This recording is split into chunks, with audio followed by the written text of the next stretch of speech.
décisions prises avec brutalité sur tous les fronts a un seul objectif, celui de créer un effet de sidération et espérer ainsi empêcher toute riposte. Le patronat profite de la situation pour multiplier les restructurations et rester sourd aux revendications du monde du travail. En s'en prenant au personnel à statut, en particulier aux cheminots, Emmanuel Macron espère, s'il l'emporte, casser tout esprit de résistance. Êtes-vous d'accord avec ça?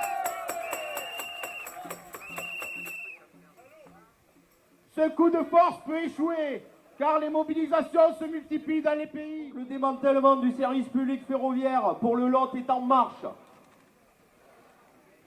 En imposant par la force la loi du 4 août 2014 portant réforme du système ferroviaire, le précédent gouvernement socialiste a ouvert en conscience la boîte de Pandore du libéralisme. Le libéralisme sauvage dans les transports ferroviaires et préparer le terrain à une privatisation totale de l'entreprise. Objectif évitant du démantèlement méticuleux de notre entreprise publique, la SNCF. Le pacte ferroviaire imposé sans concertation par ce gouvernement vient terminer le travail engagé afin d'ouvrir en grand la porte du libéralisme et de la concurrence acharnée dans un secteur déjà lourdement fragilisé et endetté par les choix politiques successifs. Cette réforme dogmatique, ne prévoyant aucun financement, les usagers, les citoyens et les cheminots vont en payer le prix. Comme toujours, cette note s'annonce salée et pour tous. Déjà, l'explosion des tarifs des billets avec près de 3% n'est malheureusement qu'un des prémices. Cette réforme porte en son sein des suppressions massives de dessertes et d'emplois, des fermetures de guichets, de gares, de lignes. C'est malheureusement le cas pour notre département du Lot, déjà durement touché. Les gares de Cahors, Gourdon, Souillac, Gramat, Acier, Rocamadour sont amputées. Les horaires d'ouverture réduits. À peau de chagrin. Le service le plus élémentaire. On m'a demandé d'aller faire une toilette d'une personne et la personne n'avait pas, il n'y avait pas de banc de toilette. Et vous savez ce que m'a dit mon chef de service? De nettoyer les personnes avec une chaussette. Et bien c'est ce que j'ai fait parce que je préférais nettoyer la personne avec une chaussette propre, bien sûr, heureusement, ne vous inquiétez pas, qu'avec rien du tout. Voilà. Et après, on dit qu'il faut faire des choses, que les gens sont traités avec respect, pas du tout.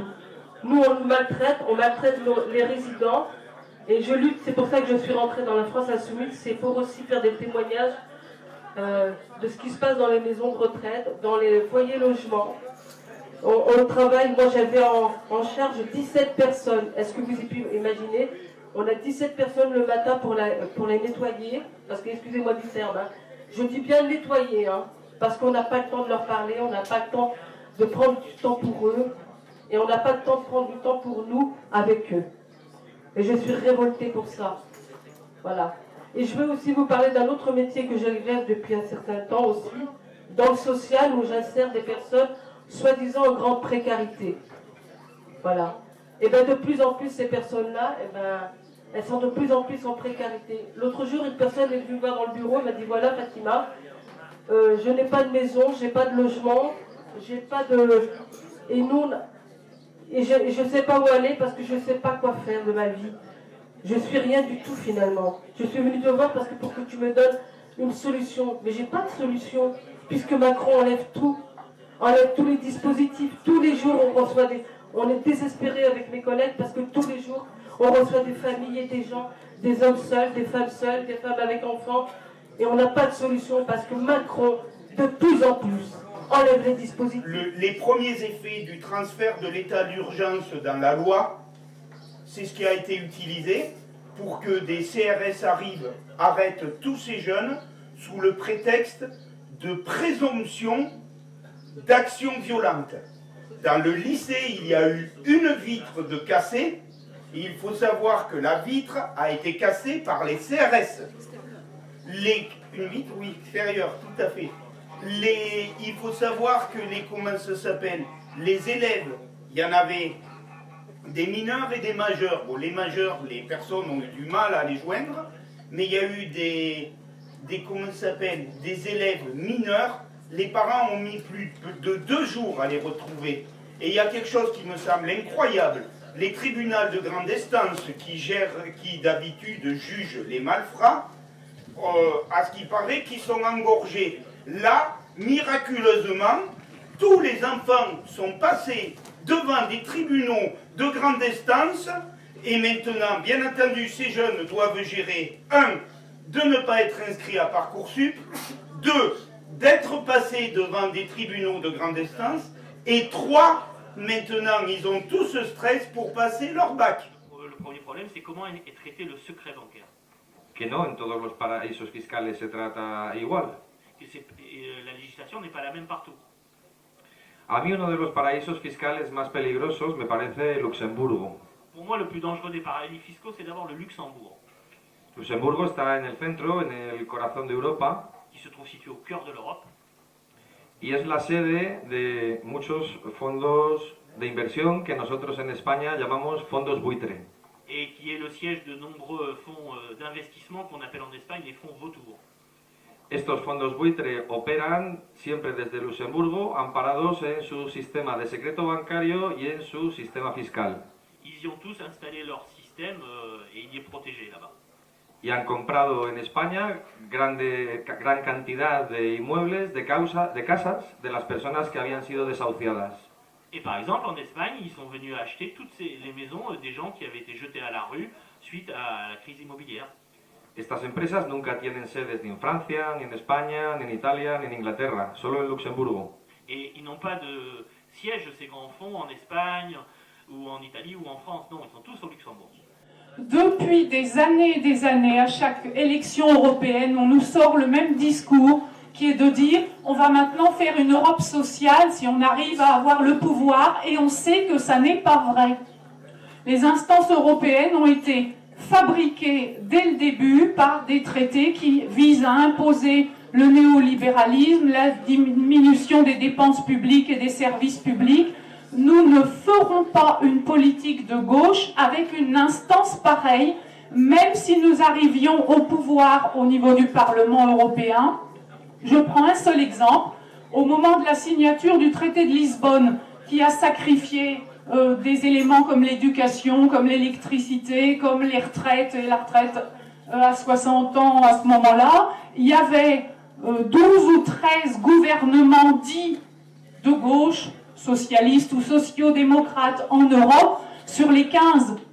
Et malgré ça, ça n'a pas empêché la poursuite des politiques néolibérales.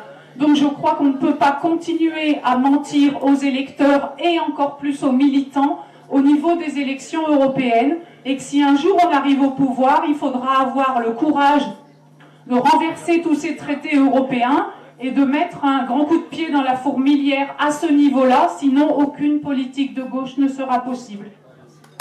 J'apprécie complètement l'intervention de la copine, mais je trouve le doigt sur l'enjeu réel de la prochaine élection européenne et du cycle électoral et citoyen que nous avons devant nous. Tout à l'heure, Manon expliquait en quoi les cadres les plus naturels d'expression de la souveraineté populaire ont été progressivement et savamment déconstruits par l'Union européenne et par l'oligarchie. Je pense notamment au cadre national et au cadre premier d'expression de la souveraineté populaire, qui est la commune. La logique est que l'Union européenne a cherché à créer un rapport direct avec des entités qui n'existent pas. Ces immenses régions qu'on décrivait tout à l'heure, la Nouvelle-Aquitaine qui fait le quart de la France, qui va de la Loire jusqu'à la frontière d'Andaï, tout ça n'a pas de sens. Donc on crée des entités qui n'existent pas et on met des pantins, les émissaires coloniaux de Bruxelles, qui sont l'un à l'Élysée, l'autre à Matignon, et qui, comme tu le dis, appliquent les politiques uniquement européennes. Sauf qu'il y a une limite à ça. C'est qu'aujourd'hui, on en arrive à un stade où il y a une paralysie démocratique qui est en train de s'installer dans quasiment l'ensemble des pays européens. D'aller décrypter les choses et puis d'aller au cœur du problème, y compris, parce que c'est ça qu'il faudra faire aussi, et je le crois de plus en plus, aller mettre des noms, des visages sur ce qui se passe, sur celles et ceux qui fraudent ou qui pratiquent de l'évasion fiscale telle qu'on a évoqué ici. Mayores, porque con ellas convencemos a la gente de que sí se puede. Et avec ces expériences positives, on peut commencer à convaincre les gens que si se puede, oui, on peut. De hecho, algunas de las candidaturas que hemos presentado en el pasado a los ayuntamientos llevan ese apellido, sí se puede. De là viennent les noms des listes pour les élections municipales, si se puede, yes we can. Yes, we can, yeah.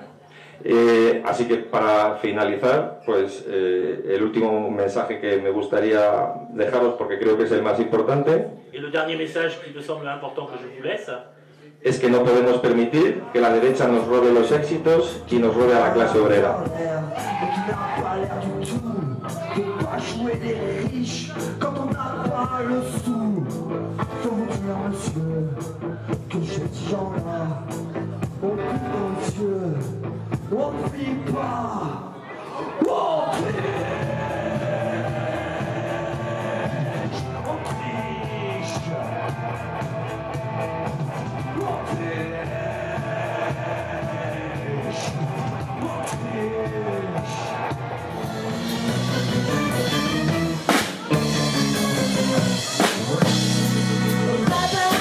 It's taking a tip. Baba, it's taking a tip. It's taking a tip. Just like this. It's taking a flying every day and every night.